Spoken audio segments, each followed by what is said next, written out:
Saudara, naiknya harga BBM non-subsidi menuai beragam respons masyarakat. Bagaimana sebenarnya dampak hal ini bagi masyarakat? Untuk membahasnya kita akan berbincang dengan Direktur Eksekutif Indef Esther Sri Astuti. Selamat siang Bu Esther. Siang Mbak Lintang. Baik Bu Esther, Anda melihat ya dari Indef seperti apa nih dampak yang langsung terasa ke masyarakat dengan adanya kenaikan harga BBM non-subsidi. Tak main-main, ini kurang lebih ada Rp4.000 kenaikannya. Ya, terima kasih Mbak Lintang. Ini pertanyaan yang sangat menarik ya. Walaupun kalau kita lihat dari prediksi kenaikan harga BBM ini, saya sudah lama ya memprediksi sejak adanya terjadinya konflik geopolitik antara Iran, US, dan Israel. Kenapa? Karena dalam satu kenaikan harga minyak 1 US dollar per barel itu akan menaikkan defisit APBN sebesar 6,8 triliun. Nah, di sisi lain, dengan adanya pelemahan nilai tukar rupiah terhadap US dollar sebesar Rp100, maka itu akan meningkatkan defisit APBN sekitar 0,8 triliun.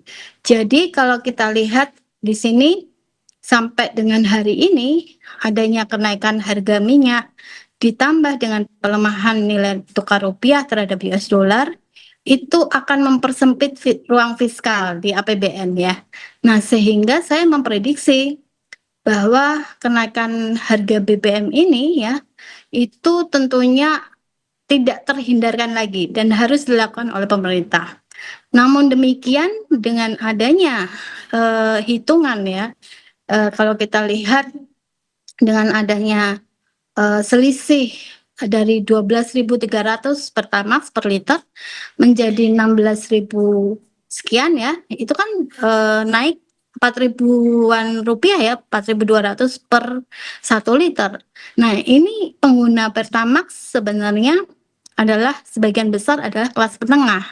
Nah, tentu dengan kenaikan harga BBM non subsidi ini, terutama Pertamax dan seterusnya itu akan menggerus daya beli masyarakat, terutama untuk kelompok kelas menengah. Demikian Mbak Lintang. Baik, yang digarisbawahi adalah kelas menengah yang lagi-lagi menjadi apa yang terkena dampaknya gitu. Kerap kali yang menjadi terdampak begitu, tidak termasuk dalam golongan yang mendapatkan bantuan sosial, namun ikut terimbas dengan adanya kenaikan harga BBM non subsidi. Bagaimana Anda melihat kondisi ini? Apa yang harus disiapkan oleh pemerintah? Ya, jadi memang kalau kita lihat kelas menengah ini kelas yang dilupakan mungkin ya, karena tidak hanya dari imbas harga BBM yang naik ya, tetapi juga dari tingkat suku bunga yang dinaikkan oleh Bank Indonesia. Meskipun saya secara teori ekonomi pun saya sudah menduga ini memang harus dilakukan karena untuk menahan aliran modal keluar gitu, capital outflow, agar tidak terjadi terus-menerus. Kenapa? Karena ini kan kaitannya dengan stabilitas nilai tukar. Nah, apa yang harus dilakukan oleh pemerintah gitu ya? Maka agar tidak sia-sia dengan adanya apa?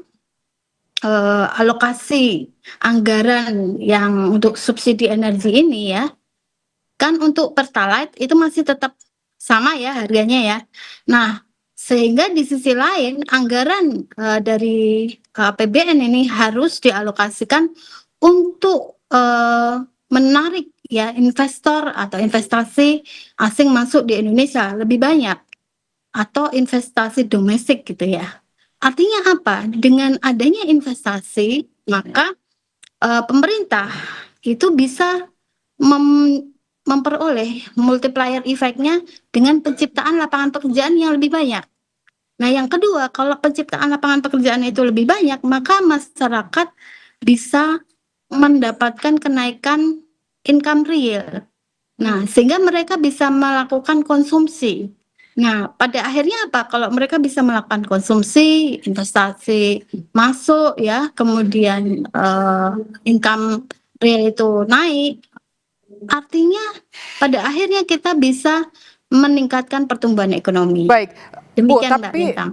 kalau boleh saya potong di sini, dari kacamata Anda, apa sih dampaknya terhadap inflasi? Kalau tadi kita melihat dari VT sebelumnya, ada Menkyu Purbaya dan juga DPR yang menyebut bahwa ini tidak terlalu berdampak kepada inflasi karena tidak berpengaruh karena tidak digunakan oleh industri begitu ya. Seperti apa dampaknya untuk inflasi? Ya, betul. Jadi kami sudah menghitung, Mbak, terkait dengan dampak adanya kenaikan BBM non subsidi ini ya. Kalau kita lihat dampaknya memang pada CPI atau Consumer Price Index ini hanya sekitar 1,24%. Dan untuk income real, upah real itu ada penurunan ya sebesar 0,4 atau 0,26 untuk penurunan GDP real. Nah, namun demikian kita harus melihat lagi bahwa memang Pertamax ini tidak digunakan oleh industri, tetapi masyarakat kelas menengah lebih banyak menggunakan. Nah, saya sendiri juga menggunakan gitu ya. Nah, sehingga yang harus diantisipasi jangan sampai ada penurunan jumlah masyarakat kelas menengah ini lebih banyak gitu. Karena tahun yang lalu itu jumlah kelas menengah yang menurun itu sekitar 10 juta.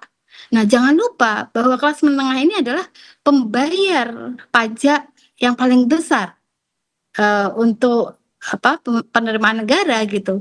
Jadi harus dilihat lagi ya.